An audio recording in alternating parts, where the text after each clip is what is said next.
Hey, everybody. Welcome to the Book Leads Impactful Books for Life and Leadership. I'm your series host and leadership performance coach, John Jaramillo. This podcast series is about getting to the books that have impacted the lives of the people in my network. And these are great leads that I'll interview on the books that they've written, read, that have impacted their work, their life, their business. All those worlds intersect. And in this podcast, I cover three categories of books. The first, where they're sharing a book with me that I haven't read. The second, where we're both covering a book that we have read. Comparing notes, whether specifically for that series, for that episode, or we read it before the series. And then the third category is when I have the author and or publisher on to talk about the book itself, to provide a face, a tone to the message and what they want to get out there to the masses. And my guest today is Faust Ruggiero. And Faust is a psychologist who has been in private practice for over 35 years. Before entering private practice, he worked in clinics for deaf children, prisons, nursing homes, substance abuse centers, inpatient facilities, and is a consultant for major national and international corporations. He is a published research author and a professional clinical trainer. In the summer of 2016, he began to develop the Fix Yourself Empowerment series based on the Process Life program to help readers address difficult situations in their lives. And the series currently includes the Fix Yourself Handbook, the Fix Your Anxiety Handbook, the Fix Your Depression Handbook, the Fix Your Anger Handbook, and the Fix Your Addiction Handbook that was recently released. He's also the host of the radio show Fix It with Faust on the Healthy Life Network. And I had met Faust when he reached out about coming on the series and sharing his background, his specialty, and his series of books. I've been lucky enough to get a set of the books right here. As I was admitting to Faust, it's hard to read these days with three kids at home. Every time I try to, I end up asleep on the couch. But mental health, even if I haven't had any um, traditionally defined addictions, I think it's just there are tools in here that can help all of us in the everyday. So I look forward to reading these when I do have time. So Foss, thank you so much for joining me. It's a pleasure to be here with you, John. Thanks so much for inviting me. Absolutely.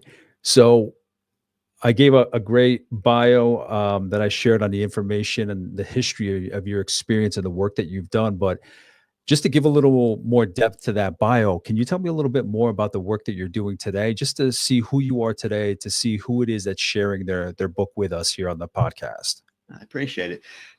I've been doing this for a long time, John. So, you know, 35, 30, almost 37 years now in private practice. I thought, well, it's time to take a break, but as I started to do that, people were saying, geez, where am I going to go now? And I'm saying, well, I love doing this. So I kept a part-time practice, began writing. So we're now 5 books published in, and the new book, the Fix Your Internal Language Handbook, will come out in probably in June. So it's been busy. I'm having a good time with it, but it was time to get the message out to a larger group of people and get it out on a world stage, if you will. So we started doing that, and it's really taken off, and I'm glad to see that people are using it.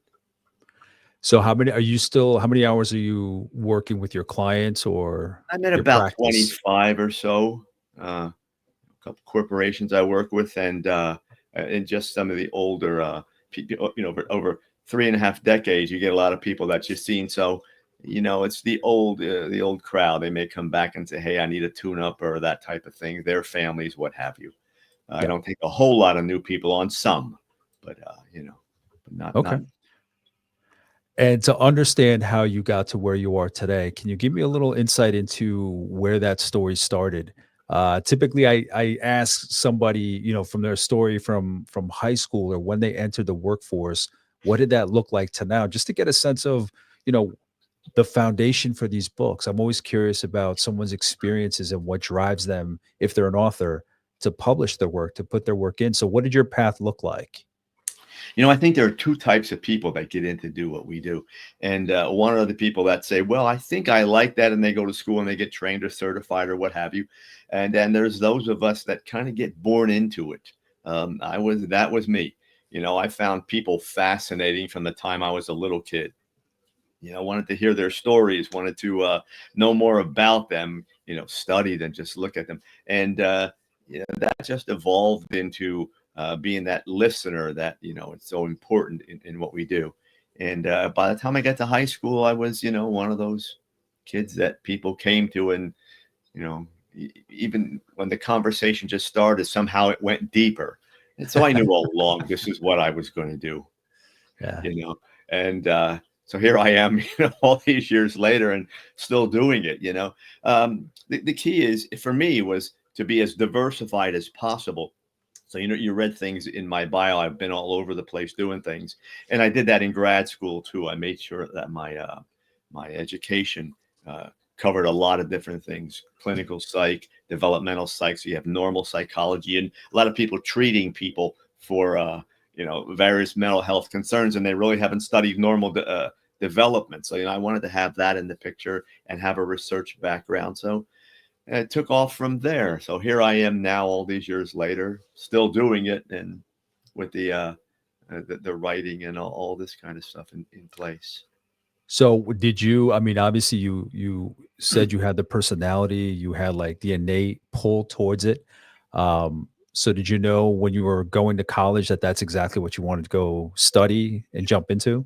Sure, I knew that it was in natural. It wasn't, it wasn't even that kind of thing where I said, "Gee, what do I want to study in college?" It was just there. Um, Almost like you had no choice. I mean, it was just it was not that there was no chance. There wasn't even the opportunity to choose. I mean, there were other things I looked at that really looked, geez, I like that. But it was like, you get up in the morning and start breathing. It's just part of who I am. If I stopped doing this, I think in my mind would still do it, so to speak. So it's I'm able to do what I'm doing now with writing and all the various appearances that I make and the companies I work with. But in the meantime, I'm able to still sit down with people in my office and embrace those folks. I think you have to love people. I haven't met anyone that I didn't love working with, and I can actually say I really love those people, and I look forward to those sessions. now when it comes to you and that listening ability, blessing, um, maybe sometimes curse. Where did that come from? Where do you think that came from? I mean, there's a part of it that, well, I don't know what your balance is. How much of it maybe was just internal, innate to who you were born with, like that's the path that you were called to. And then was there anybody modeling that kind of behavior in your environment as a kid that You know, set the standard for that kind of thing? There really wasn't. I think, when I look back, um, my dad had a real strong intellect. He was an engineer, so I think I have that intellect. But my mother was a really good listener, and I think probably had a bit of a mix of both of those folks. But really, no one at the time. We're going back when I graduated high school. We're in the '70s, early '70s. We were still into, and a small rural area that I was born in. Really, you had to travel 40 minutes to get to somebody who was doing this type of thing. So really, and even the high school guidance counselors weren't real deep, but they were more, administrative Yeah. people, I thought. So, it was just one of those things that evolved, and I was fortunate that I could get into schools that were good and had great psychology departments, professors coming from all different walks, and different educational backgrounds, and it just, was a constant spark that this, it never turned off, which I, and I guess now I'm the older guy who has to be the spark, so I ignite the other people, which is what we do. It's the way it's supposed to be. Yeah. When it comes to you, when you graduated from college and you entered your field, how did you decide where to start? What did that look like? And then obviously there were different environments that are listed in your bio, the different kinds of work that you were doing. Can you just give me kind of a brief walkthrough of where you started and then how you were shifting or pivoting to different areas, Yeah. if you could? The one decision I made when I was coming out of graduate school is that I wanted it to be diversified, and the way I started was to start with kids and then go to geriatrics, and that's exactly how it worked out. I'd already been working with young kids, with children with who were deaf. They had hearing aids, and you can just get some sounds. They're reading lips. And I worked with those in graduate school, came out and spent a couple of years doing that, and said it was time to move into something else. So I was offered a position as a social service director in a nursing home. So there was the geriatric clientele. Spent about a year there, and then went into, of all things, drug and alcohol, which I really didn't have a lot of training in. So got trained. They were very nice to train me into that. I worked in an alcohol counseling center, and uh, that position opened up into the prison where I worked. Where I went there a couple of days just to counsel people, and then they said, "Hey, we're going to open this position up. We have funding. Do you want to think you want to take it?" And I thought, man, I don't know, prison. I don't want to go. But it turned out to be one of the more profound experiences in my life, and went from there, and then clinics, part-time things, clinics, and hospitals in the local area, and then said, okay. By the time I was getting around, hitting around 35, I said, it's time to do this my way, and small private practice. And that evolved very, very quickly. And that's where it's been since. When it comes to you, um, and you've given great insights into your childhood, how do you reconcile your childhood to what you're doing now? What's kind of how do you reconcile and connect it to who you are today? I'm always curious about the work that people are doing today, how they connect that to who they were as children. Me, I see with my clients so much frustration, and a lot of it comes from people changing what they want, not going into what they want, giving up what they want, what they've always wanted, their dreams, the things that they wanted to chase and go after. So I'm always curious about this question: how you reconcile to your childhood, and you gave a great breakdown about the listening aspect. How else would you describe that? How closely is it tied to who you were as a kid? As I was a kid, I've always been the thinker, if you will, the person that who I'm one of those people whose mind doesn't turn off, so to speak. But you know what? I didn't realize when I was young, I started, instead of obsessing on things or ruminating, I was attaching it to things that were positive, and I was fortunate to be able to do that. And one of the things I just got so much joy out of was after, yes, I sat down with a friend or someone at school or whatever, and what started as a 5-minute conversation was a half hour, and it got into something much deeper. And that really, when I walked away from that, that really felt good. And then, you go from it starting to happen to something you make happen. Now, Yeah. without even realizing it, I'm actually searching out the people, and I remember going into the guidance counselor's office, because we had a person in class, just a difficult guy to work with.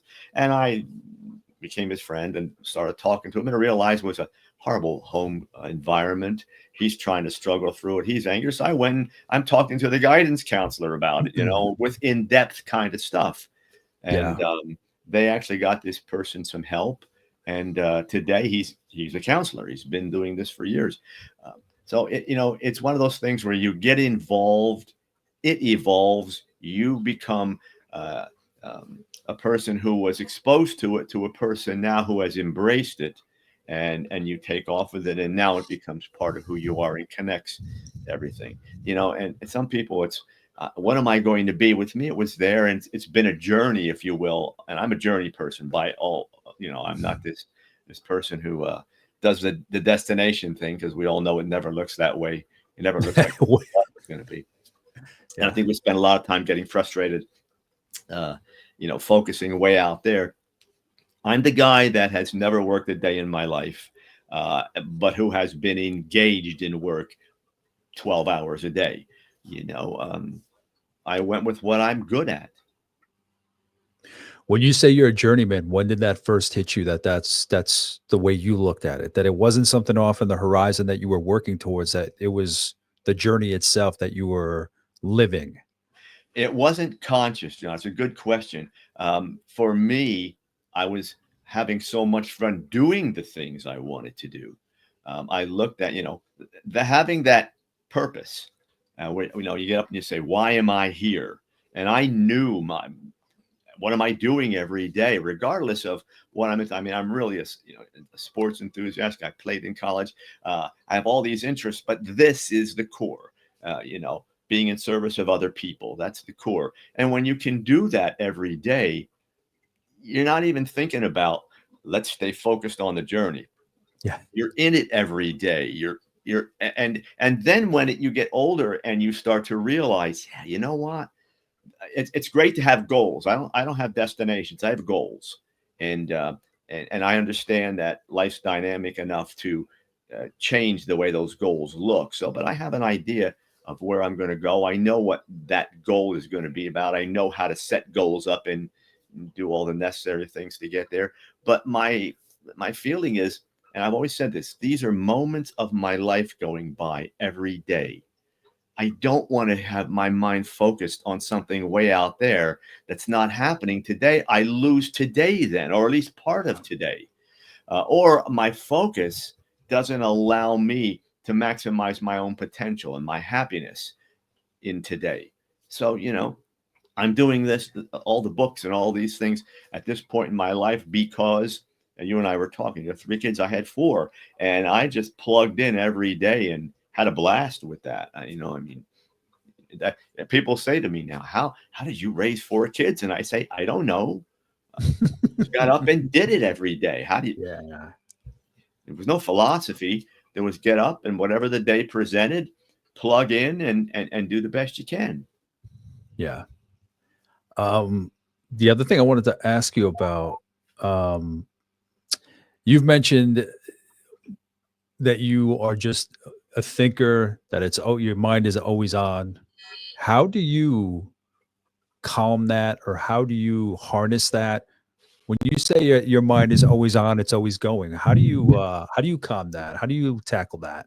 I attach it to positive thinking. So what the book I just wrote, as I said, will be out in May, is all about that. And I watch people, not surrendering their past, not forgiving people, not um, focusing on positive things, and then they're spinning over and over again on these things.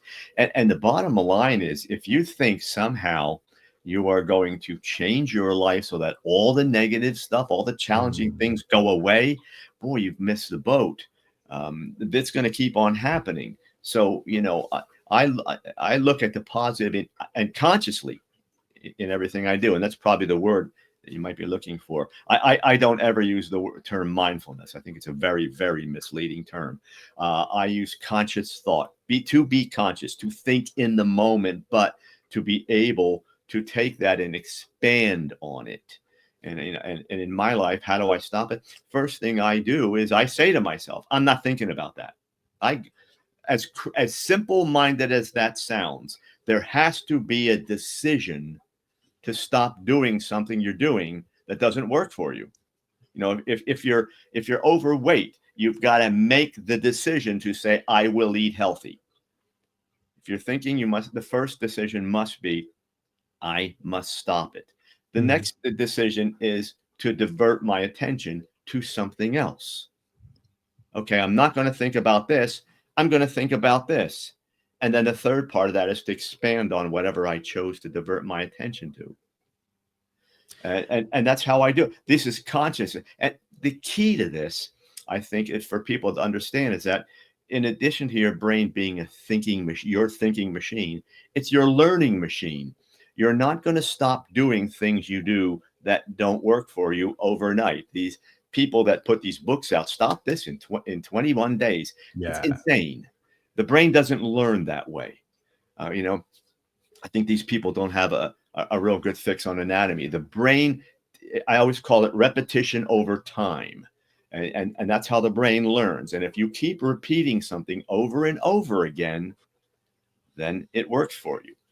So I tell people, stop the thought. Say, I'm not going to go there. That's your conscious mind taking over.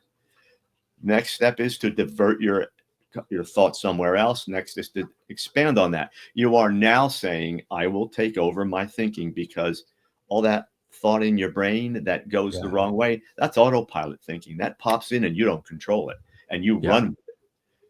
Control it. think about it. I'm going to think about it. And I guarantee you, when you start this, you'll say, well, those three things don't work. Well, they're not going to work for you. They're going to keep on happening. You're going to keep on doing it. You may have to do this 20 or 30 times in a day over and over again. You'll realize that in a month or so, well, gee, I didn't do it 30 times. Maybe I did it 20 times today. And it seemed to stretch out a little longer. That's the learning. And as you continue to do that, you will get to the point that most of the time you will be able to not shut your mind off, just redirect it. I always said to myself, this inability to turn my mind off is a power if I learn how to use it. So instead of trying to cancel it out, I look at it as a blessing, as a gift. That's what God gave me. Now I'm going to develop it, and I'm going to go positive with it. And I've used that so often over and over again in my life, with my kids, with my writing, with my work, with people. Keep it positive, and keep your mind engaged. Yeah, I've told people on here, there's so many conversations that come up on here. I've opened up on here about stuff, and I've mentioned my anxiety, how it kicked up during the pandemic, and how I don't view it as coping with anxiety, that the anxiety is just in our DNA from who we've been for millennia, that it's going to be there, but it's about harnessing it for the right thing, that it's like it's this energy that's inside me, and if I don't do anything with it, kind of like what you're saying, that's when it turns toxic and it kind of derails you.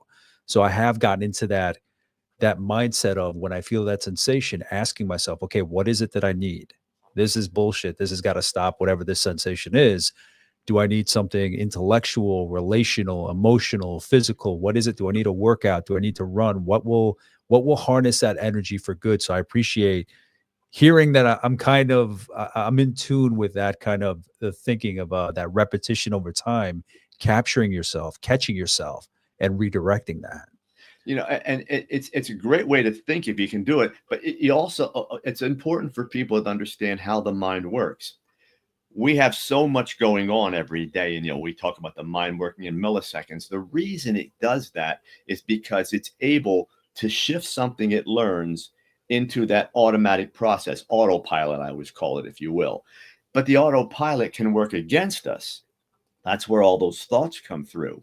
So what we should be doing is constantly presenting our brain with information to learn, so it begins to move positive energy, so to speak, positive thinking, positive ways of doing things into that autopilot mechanism. So now what you do automatically comes up. I don't I've got to think about all these positive things to put in my head. My mind goes to the process. That process may need to attach to the new thought, whatever it may be, but the process is there. My mind says, okay, I got to start this. I got to get it going, repeat it, keep repeating it, get it to the point where I don't have to think about it, and I can move on from that point. Now, next item up.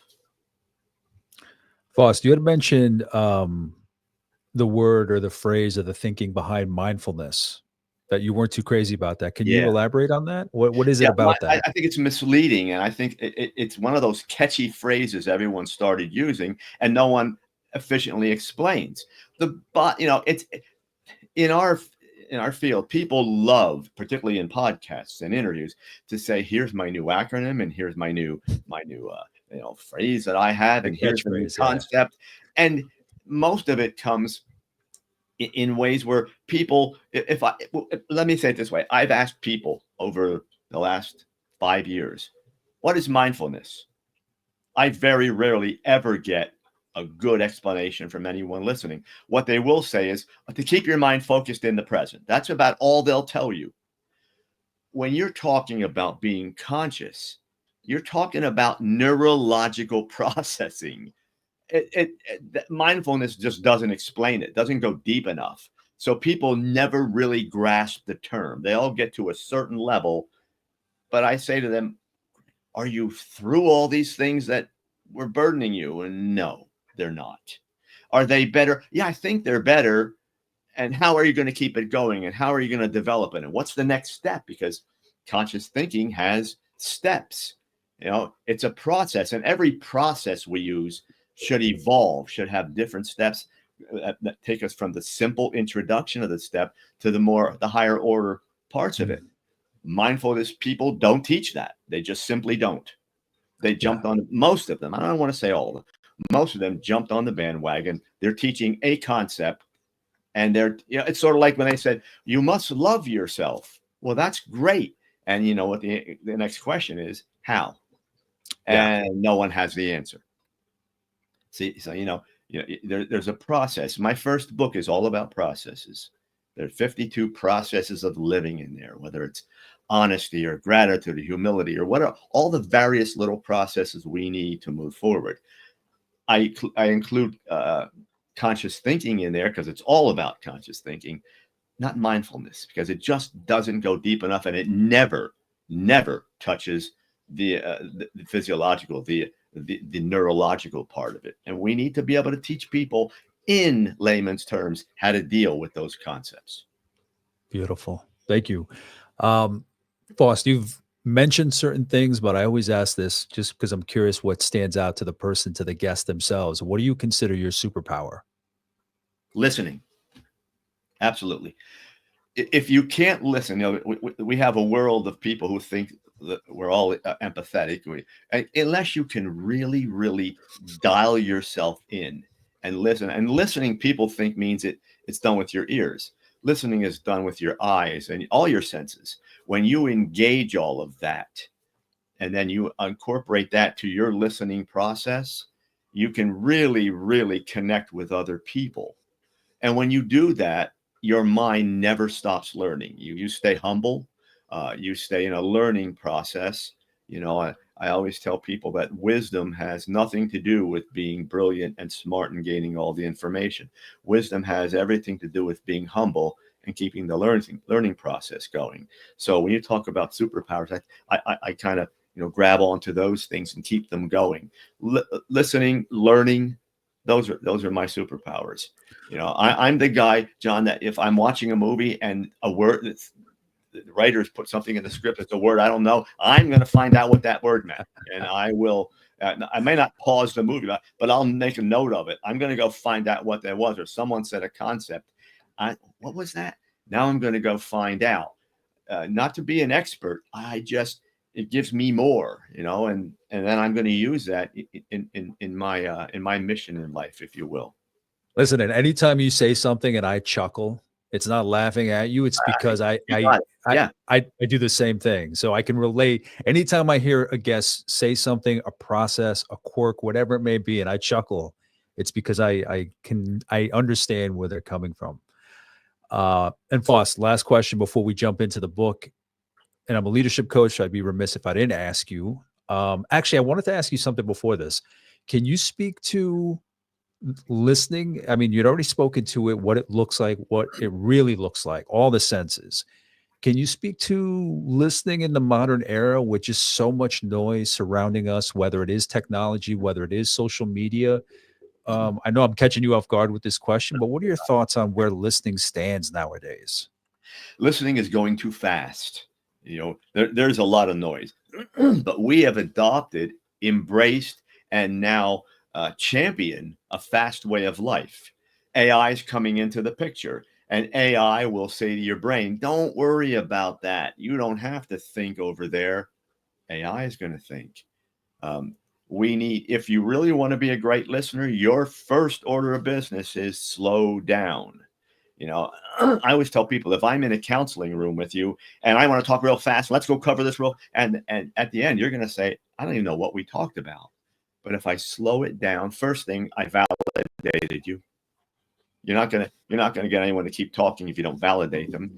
You want to go slow enough to catch all the little nuances.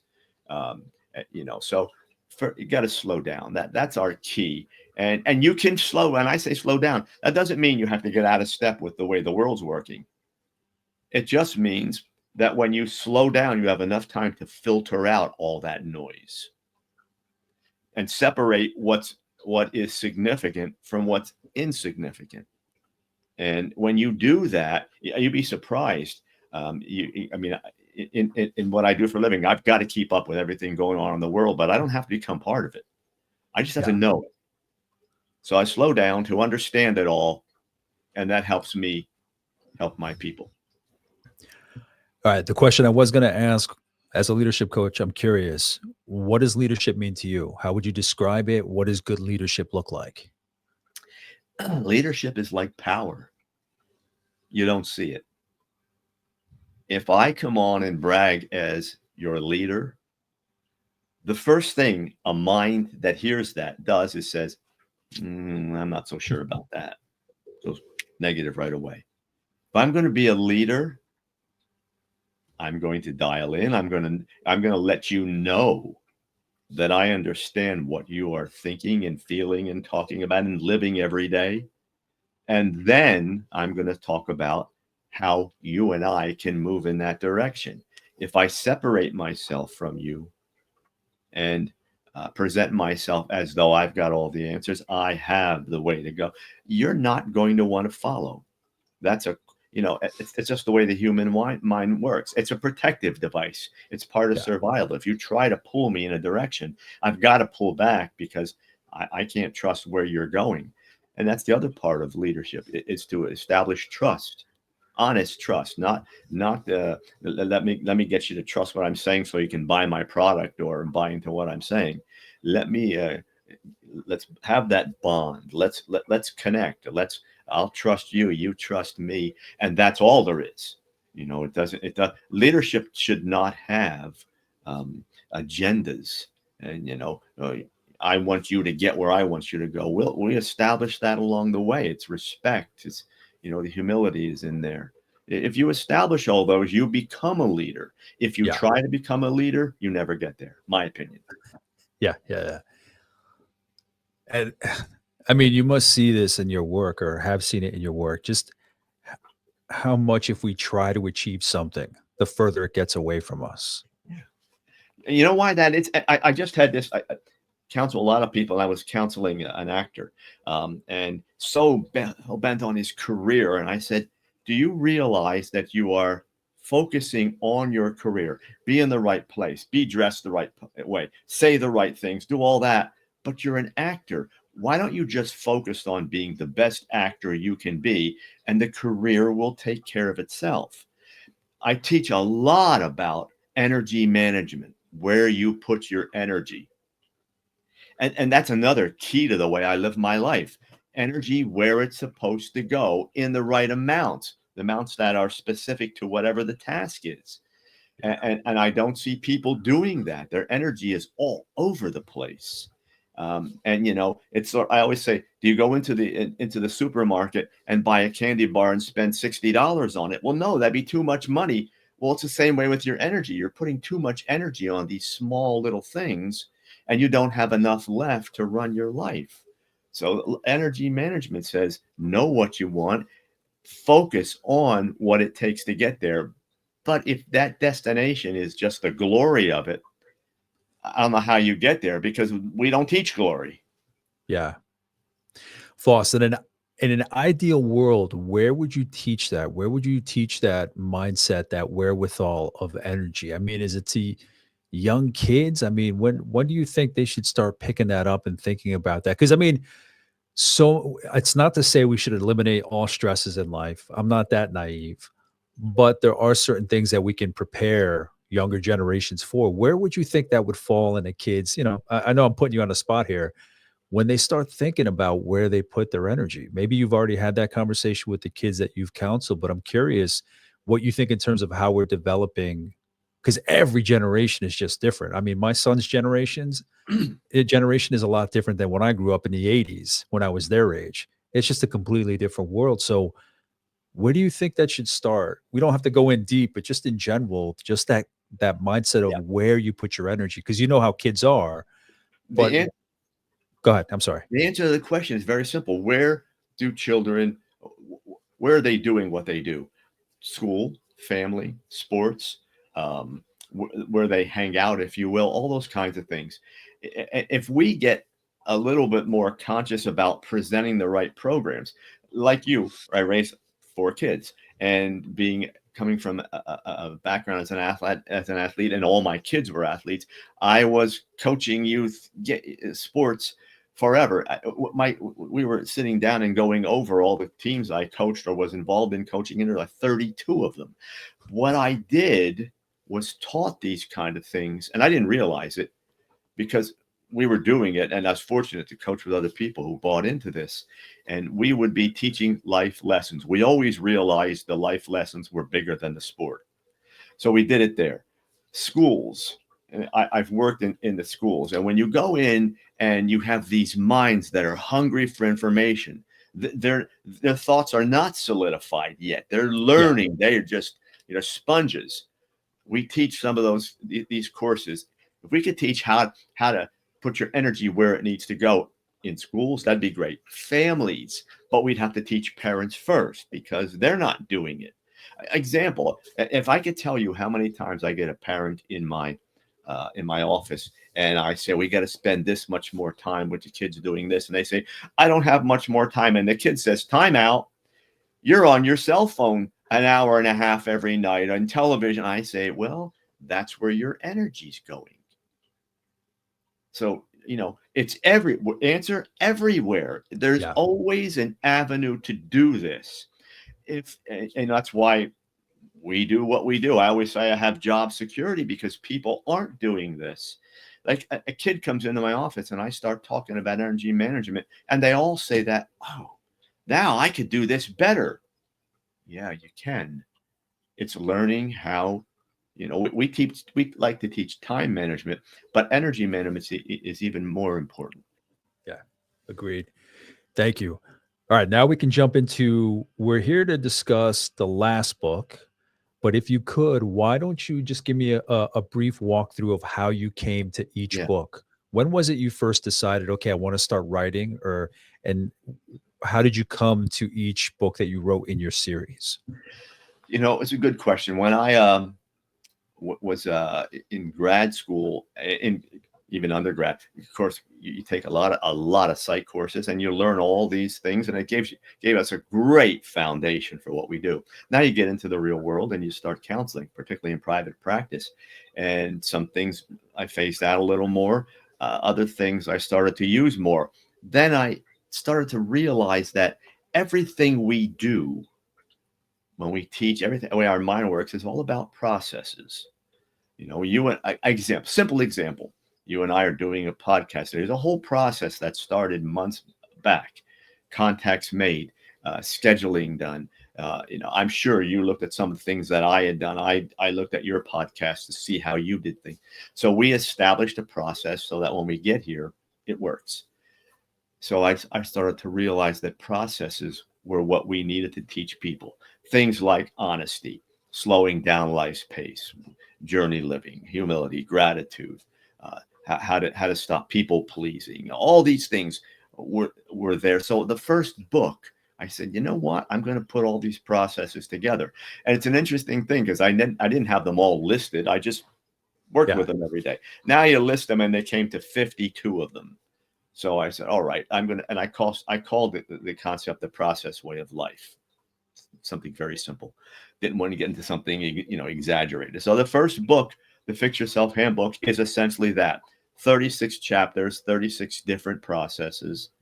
And I write my books differently than other people because when I saw how people were writing and they gave a ton of information and no application, here's all this great stuff. Well, that's not how we do counseling. You come in, you get information, then we give you the action steps, if you will. We give you now go do this based on what we talked about. You need to make these changes. First book is all about that. 36 chapters, about 7 or 8 pages long each. So you're not getting a ton of pages to read. At the end of each chapter, do these things so you know what to do. So it's written as kind of a counseling session in a book, if you will. And then it's designed as a reference book. So, I haven't been so honest with myself. Let me go back to that honesty chapter. I can read 5 or 6 or 7 pages and go right to my steps and see what I was doing. So that's what we do in counseling.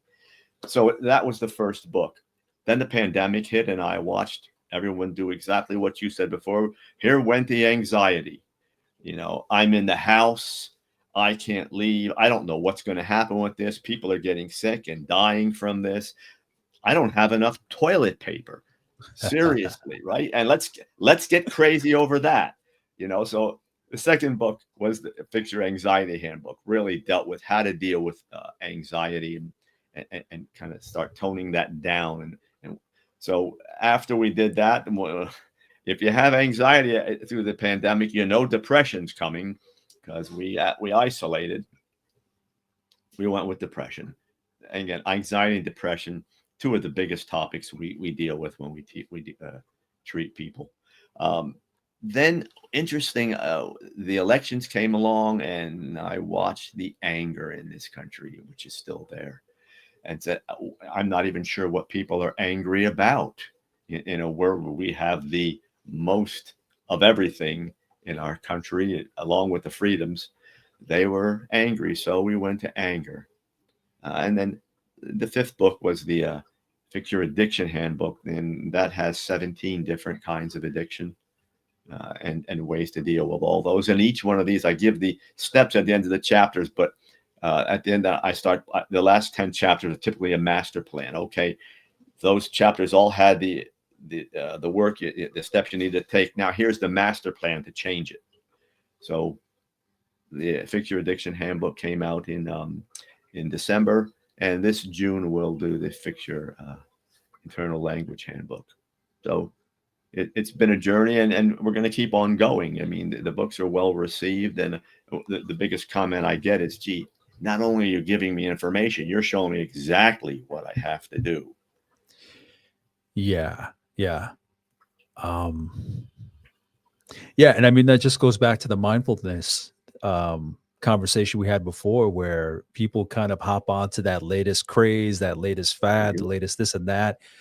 But to me, most of your work seems like you have to really go in depth. There really is self study. There is really a process you have to set up. There has to be that repetition. So, a blog post or an article about mindfulness, like you said it perfectly. It just doesn't go in deep enough beyond the vision of sitting down, closing out the outside world, and getting lost in yourself in the moment. So, I just appreciate all the work that goes into what that process looks like, and just flipping through the books.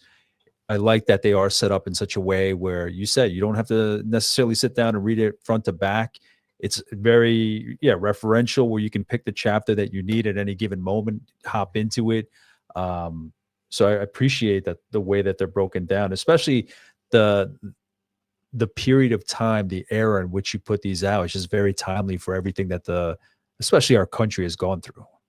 Well, it is, and that's done purposefully. But I keep telling people we move fast, and everyone wants that 30-day program. I can change my life. Ask yourself, what 30-day program have you ever used that has such sustained results that it has changed your life and the shelf life was long?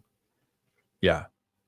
Anything we do is a life program. Your life didn't end in 30 days. The problem didn't end in 30 days. As you said, there will be more challenges. Life will come on. The key is not to fix that specific issue. The key is to become a person who's powerful enough that whatever comes along in your life, you're going to be able to deal with it. These are life programs. What I offer aren't quick fix programs. I'd be lying to you and selling you something that cannot exist. If you're going to do this, it's a life program. It doesn't mean it'll take your whole life for you to do it. It just means that you learn the process, keep applying it in your life, and as your life continues, you make the necessary tweaks and changes in that process so that it keeps up with your needs. It's I always tell people, I get up every day. It's my life. I should be worthy enough to put the work in every day and get the best out of myself that I can. That's what I'm teaching. So, Foss, is there any one of the particular books you wanted to jump into? I know we had come on here to discuss the last one. I know you have another one coming up. However you want to break this down, if you want to jump into either one of them a bit deeper, it's up to you. I think we go with the first book. We always call that our flagship book. Everything builds from the first book. Okay. In fact, I mean, I'm actually, I looked at it and said, gee, I should expand on that chapter. I had one on how to deal with anxiety or depression in the first book, that kind of thing. So, now, we're talking about internal language, but everything is really coming out of that first book. If you learn how to work with processes, learn how to work with action steps, set goals as opposed to destinations, you learn how to do all that. It makes every other, whether it's my program or anyone else's that you learn, it makes them easier to work with. Let me, can you mind if I pick a chapter Go and ahead. kind of throw it Absolutely. at you, see what, Go ahead. see how you break it down, the ones that jump out to me? Uh, when I flipped through this before when you were talking, I flipped through a particular section. But looking here is a chapter on it, brutal honesty, the real test of courage. Can Yeah, you speak to that a bit? absolutely. If you ask someone, are you an honest person? Very rarely are you going to have someone say, oh, no, I'm pretty dishonest. I lie a lot. We don't do that. What we do is we tell everyone, sure, we're honest. We want to be honest with you. We want you to be honest with us. Well, we don't take someone else's opinions about what we're doing very well, and we don't always tell the whole truth. We like to get a little bit of it out there. Honesty's become a survival mechanism. And as opposed to it to being a good, solid intellectual process, it's become an emotional survival tool, is what it's done. It's what's happened with it. And I give an example in the book about honesty and I use peeling the onion. Your first level of honesty, the one we all give everyone, is kind of when you take the onion paper off. It really does nothing. No one thinks about it, doesn't bother you at all. Then you go a little deeper and you start to smell the onion and say, ooh, this is a little offensive. I don't like this. And if you're willing to go to that third level, now your eyes start to water and you get a little more uncomfortable. Welcome to honesty. Honesty should make you, initially, when you begin using it, make you feel a little uncomfortable because it makes you feel vulnerable. It throws your defenses and your games off, and you present exactly who you are. And I keep telling people, not necessarily to other people, to you. Your first order of business when it comes to honesty is being honest to yourself, because when you lie to someone else, that's actually step 2. You lied to yourself before you got there. Whether it's about that specific lie or the lies that go into supporting that, or the very fact that you become a person who doesn't give the truth up. And people champion that. Well, I don't trust anyone, so I don't tell them that. We've gotten to the point with honesty that it now turns on us, and we fear it, and we get uncomfortable. When you get to the point that you learn how to use it as a power tool, nobody can touch you. Nobody can hurt you. You can't hurt yourself because the facts are always right in front of you. Because there's no curtain to pull back. You've already pulled back the curtain, and exactly. And you always follow honesty with fact finding. If you're honest, you're always looking for facts. You you're don't not jump building to up stories. conclusions You're not real losing quick. track of details or anything like that. Nothing. And when you can do that, someone says, hey, you did this. And I look at it and I say, well, you know what? I don't defend it. I say, really? Let's look at that, because I'm not sure what you mean. Let's go. And that puts them in a position to be honest, puts me in a position to be honest. And now we go look at facts, and maybe they're accurate and maybe they're not so accurate. And we tear things apart. But until you're willing to say, I am going to be 100% honest with me, you're not going anywhere, because you will skew everything that comes into your life. How about another one in that first book? And this is from the Fix Yourself Handbook. Anger games. Mm. Yeah, anger games are a neat way to push people back and gain what seems like control over your life.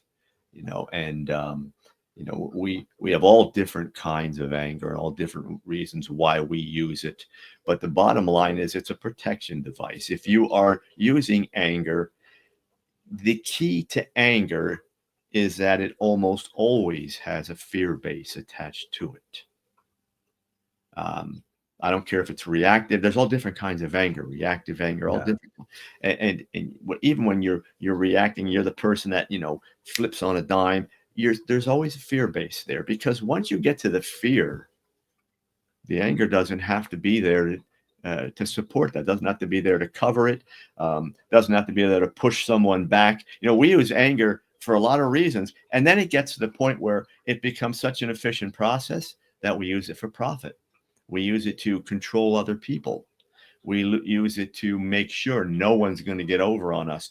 We now are controlling our environment and the people in it by letting them know we will go angry if we need to. So you do things the way I want you to. It's a very fearful way to live, and you don't need it. You spend a lot of energy maintaining anger. Anger eats up a lot of internal energy. And when you can get to the point that you don't get angry, and I always tell people, what do you need to get angry for? What does it serve? At the end of the day, all that anger that you displayed, did it do anything for you? Yeah. Yeah. Did it fix the problem? Or are you going to get up tomorrow and use the same angry process to get through life? Well, if you're angry, you are not happy, obviously. So now, how much time did you spend being angry? And are you going to keep on doing that? The other thing about anger is what it does physiologically. It eats up so much of your cell's energy. It produces cortisol and all those things that come and attack the brain. Anger is more closely tied to diseases than happiness and feeling good about yourself. And it's just something that we don't need. But keep it. But if you're asking yourself, why am I angry? Ask yourself why you're afraid. Yeah. Yeah. It's incredible how all these limitations we put on ourselves in the mind, like all these emotions and whatnot, what it does physiologically to the body. It's incredible. Well, that's You the know other what I thing I tell people to focus on. If you're using all positive emotions, that is what we call positive energy. The body is run by energy. We are physical beings. Energy is necessary to run the body. That's why we eat, to create energy. If we are creating negative energy, then it will pull against the positive forces, and you'll feel the negative energy. You will feel sick. You will feel tired. You will feel a difficult time connecting with people, all those sorts of things. And it will, there are many research studies that chronicle the connection between anger and negative energy and diseases and viruses and all those kind of chronic things, autoimmune disorders, all those kinds of things. So, common sense should say to you, I want to be healthy. I want to be happy. I need to create positive energy so I can do that. Yeah. Yeah, some great chapters in here. Defining and living a creative life, passion from the inside out, wisdom and the arrogance, humility, paradigm, breathing life into processes, gratitude, the great connector. One last one I wanted to ask you about, Faust. Language, reciprocity, and fulfilling communication. Can you tell me a little bit about that one? Yeah, and that was actually the foundational chapter for the new book. When we talk about language, reciprocity, I'm really talking about internally what's going on. People hear that and say, "Oh, it must be about how I talk and you listen." It's about what your brain does. We start by using language to define what we think and what we feel. So we think that it cognitively it happens first, then language communicates it. The thing about language is it has a tendency to control what we think and do.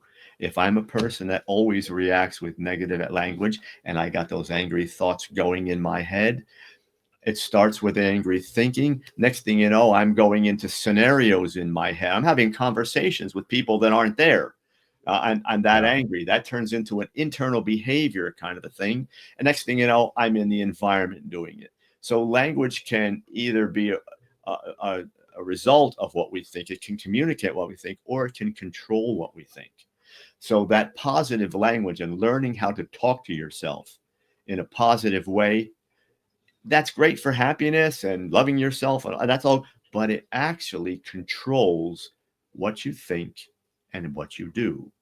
And when we get into our internal language, it becomes an autopilot thing, and it just starts. And next thing you know, it is controlling what we do. Just go on Facebook any given night and look at the posts. You think someone said that down and said, let me think about doing something that can help the world here. No, they went negative. They went, whether it's the Democratic Party or the Republican Party or this guy or that guy or this sports figure, they go negative. It churns in their head, and their language then tells them how to behave. And they will tell you that they wanted to make that post, and they really had no control over what they're doing because their language controlled their brain, and their brain was now on autopilot and did that. So it's learning how to back to what we said before, get your internal language conscious. Stop things that are negative, divert, go positive, post positive things. Yeah. And again, this is up there with that mindfulness example, because you hear these kind of things all the time, and they get to the point where they're repeated so much, just the phrases, think positive, be happy, just stop doing bad stuff, whatever it may be. But they become cliches because they're just repetitive, but rarely do you really hear the work that goes on behind it, and the science that takes place behind it, that reinforces it. So I appreciate you writing these books and sharing here that it's not just talk positive to yourself, but talk positive to yourself because language is important, because like, here's the science of it. Here's what it does to your body. Here's what it does to your thinking. Here's what it does for your next steps in life and your journey. It's exactly the way that it gives you a deeper foundation into what you were doing. Think about it. Someone says, hey, if you do this exercise, you're gonna feel really good. And maybe you watch it one time. Now you go do it and you say, I forgot what they said, and I need to go back and really understand it. Then they tell you how it connects to the way you think, or this body part, or how that's going to take care of this disease or whatever. And you start to get the science behind it. You don't have to be a researcher. You don't have to know all the big words. You just have to make the connection, because it gives you a more enhanced movement toward the goal you're trying to attain. So when we use the cliches, which begin as cliches, begin as things to catch your interest, and then fade from that point. Like when you go back into high school, they said, what did you learn in high school? What will you remember? 20% of it, maybe. Well, that doesn't change with everything we're doing now. So when you throw mindfulness out as a word, it didn't have enough, backing science behind it to begin with. Now we're asking people to remember it, and now it got cliche, and it got watered down, and it's applied all over the place, and we don't have the science behind it. And you don't have to. It's not higher order thinking. It's just about presenting the processes, the little steps along the way that people can use. People, if I can say one thing that should make tremendous amount of sense to people, you don't start from zero. And if your goal is to get to number 10, you don't make that jump. You go to 1. You make those little steps. That's how your brain learns, because it's not just a little amount of ground. It's how it's in every step. There's the movement from point A to B, and all the little stuff in the end there that's important. So you learn the step and everything about that step. Then you move to the next step. That's how life works. That's how your brain works. Mindfulness people don't teach that. They tell you, if you be conscious about what you're doing in the moment you're in, you're going to be great. And they don't give you enough about how to do it. Honestly, all the articles I've ever written, that's, if somebody asked me how to summarize them on mindfulness, that's essentially what I would say. It's what they're teaching. It's just kind of like, focus on where you are, focus on your breathing, focus on what's going on in front of you. And then it's pretty much a hard stop after that.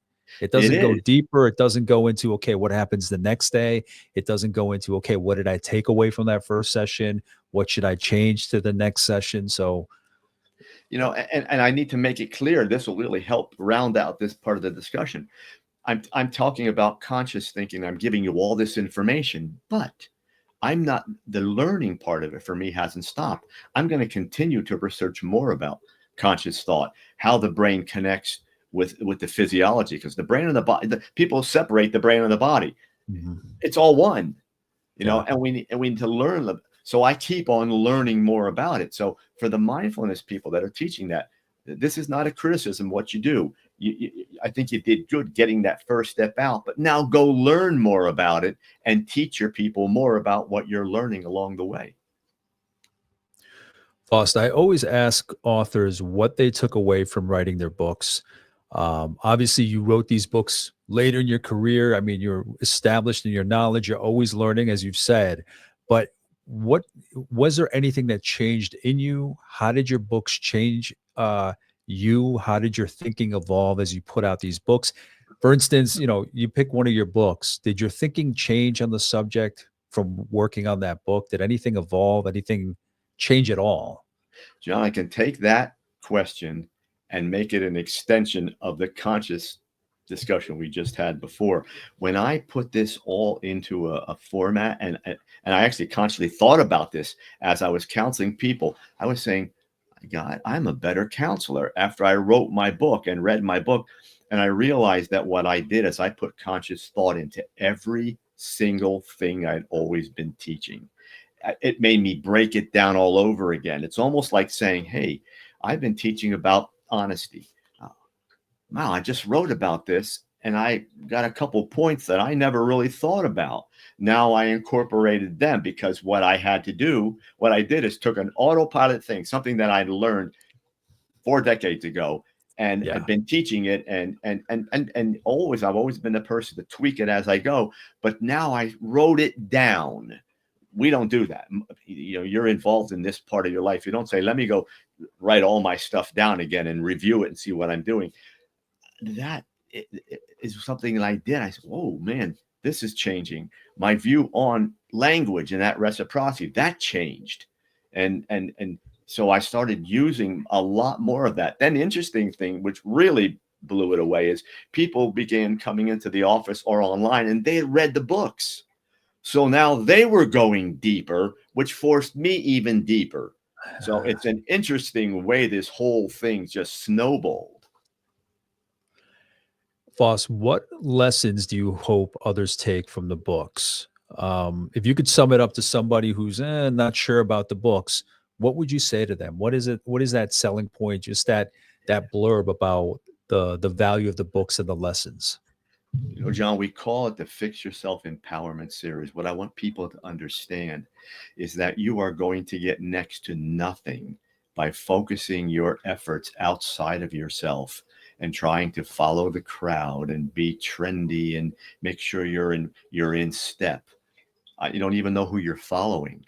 Um, Everything you need, you already have. You just need to learn how to find it, define it, organize it into a program for yourself and live with it. It's not hard. This isn't rocket science, as we like to say. This is simply turning your efforts inward. Forget the crowd. That doesn't mean forget your friends or Yeah. enjoy your life, but stop focusing out there. Example, whether it's in the last election, whether it was all the negative stuff about President Biden or President Trump, you just jumped on versus let me just sit back and I'll watch and I won't just take the news. I'll examine everything I can. I'll learn about the Constitution and what I'm supposed to know. I'll learn, and I want to be a powerful thinker about it, not a trendy one who joins in and says, hey, I'm with you guys. Yeah. Put that aside. Decide that you're going to be, hate to use an old cliche, but master of your own destiny. Be that person that says, I'm going to be me, powerful me.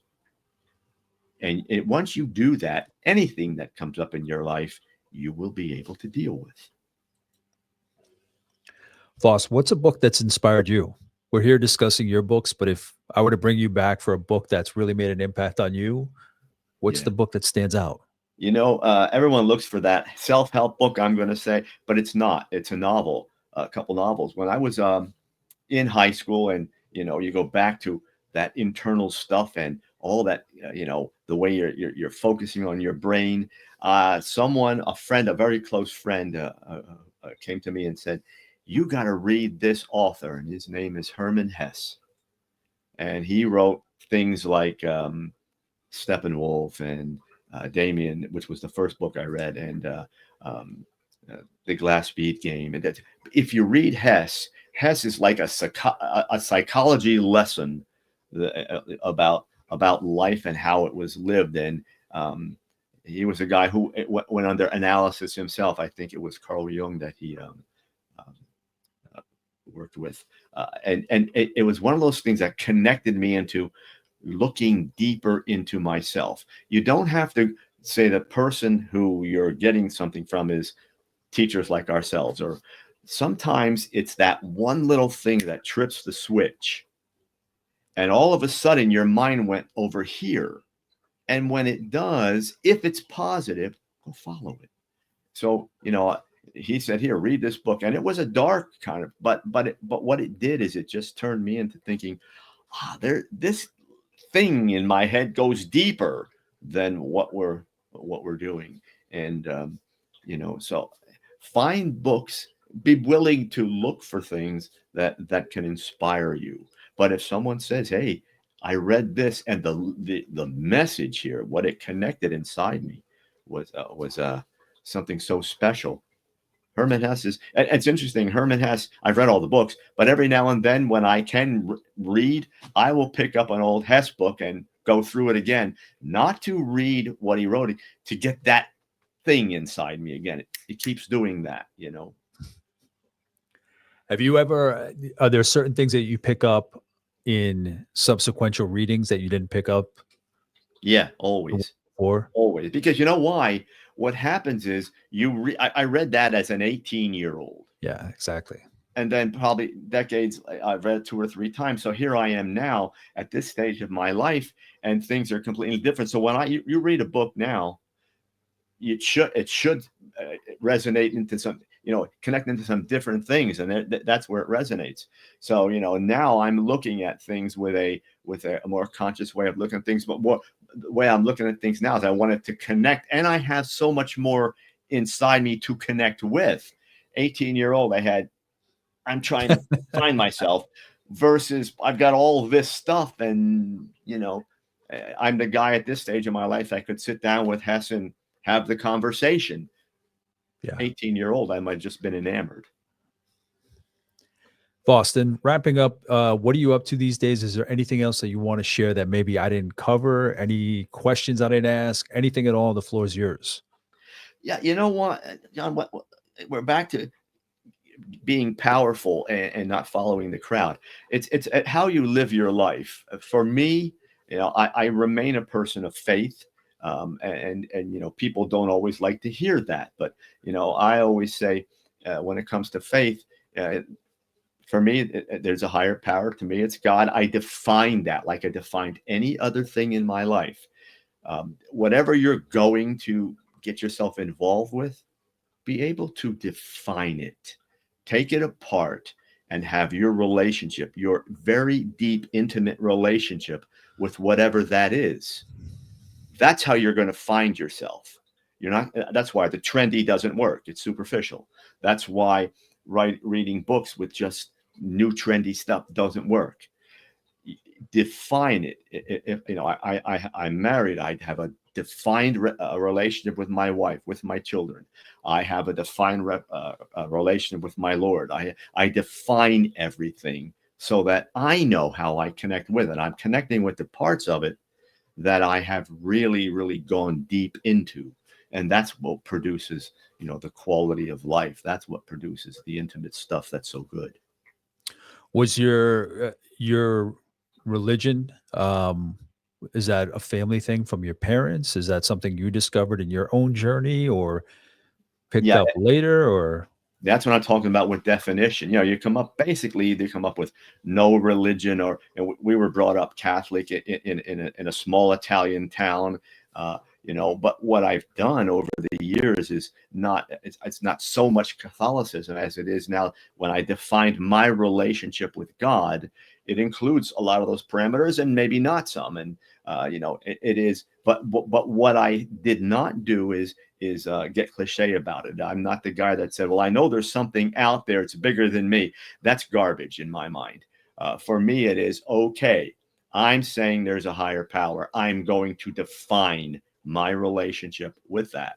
And interesting that you asked that. When we get to faith, that is my next book, Fix Your Faith Handbook. And I'm not pushing a religion, and I'm not pushing God. I'm just pushing how to define and get intimate with the deepest part of it. I always say we are physical, intellectual, emotional, and spiritual entities. That's who we are.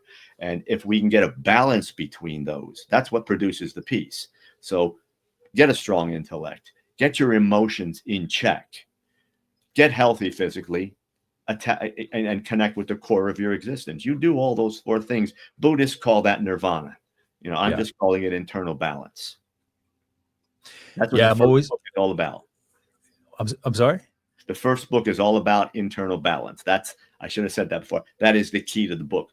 When you attain peace in your life, you attain balance between those four attributes. And if you go in any good in-depth readings, they're going to come to that with you.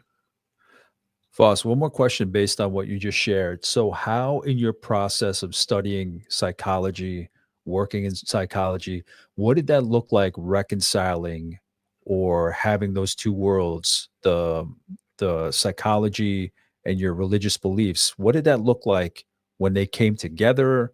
What did that process look like when I don't know if you had not a tension, but it was it was work to balance them. What did that look like? A lot of people ask that question, and my response is always, whether it's psychology or it's science or God, they all existed in unison long before I came into the picture, before we came into the picture. People love to separate science and God. They're inseparable in my mind. I watch it. You go back to the readings, even as far back as Einstein, they were writing these things. God and the universe are one. All right. We've been given a way to interpret that. And if you don't separate them and make one over the other, like people are doing, people like to say, well, I won't pay attention to God because it's out in the universe. Get away from those cliches. They're all one. Develop your knowledge of science. Absolutely. Attached to the core of who you are, because God is in here. Attached to that, define it.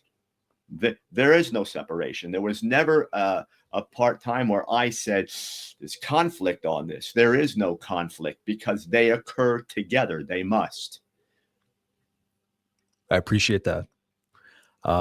Yeah, once you started sharing about the religion, I wanted to pick your brain on that, just kind of get how you view that, the way I asked it, reconcile, but obviously there was no reconciliation because they exist together. So I appreciate you sharing that with me. Yeah, and we tend to go science heavy. They found a new star. See that, and there's a solar system out there. So it's the science. We are thinking. We do not think as balanced entities. That's why we stay so close to our primal drives. If we got to the point that we said we're going to really develop our intellects and get those emotions, which are primal, many of them, and tone those down and create healthy bodies and connect to our spirit, we would say, okay, found a new universe. Let's see how it connects to everything else. We don't do that. We say we keep it in the realm of science and we focus just on that. So as a species, then we're going to try to move forward with science. We'll leave the rest of it behind or minimize its impact.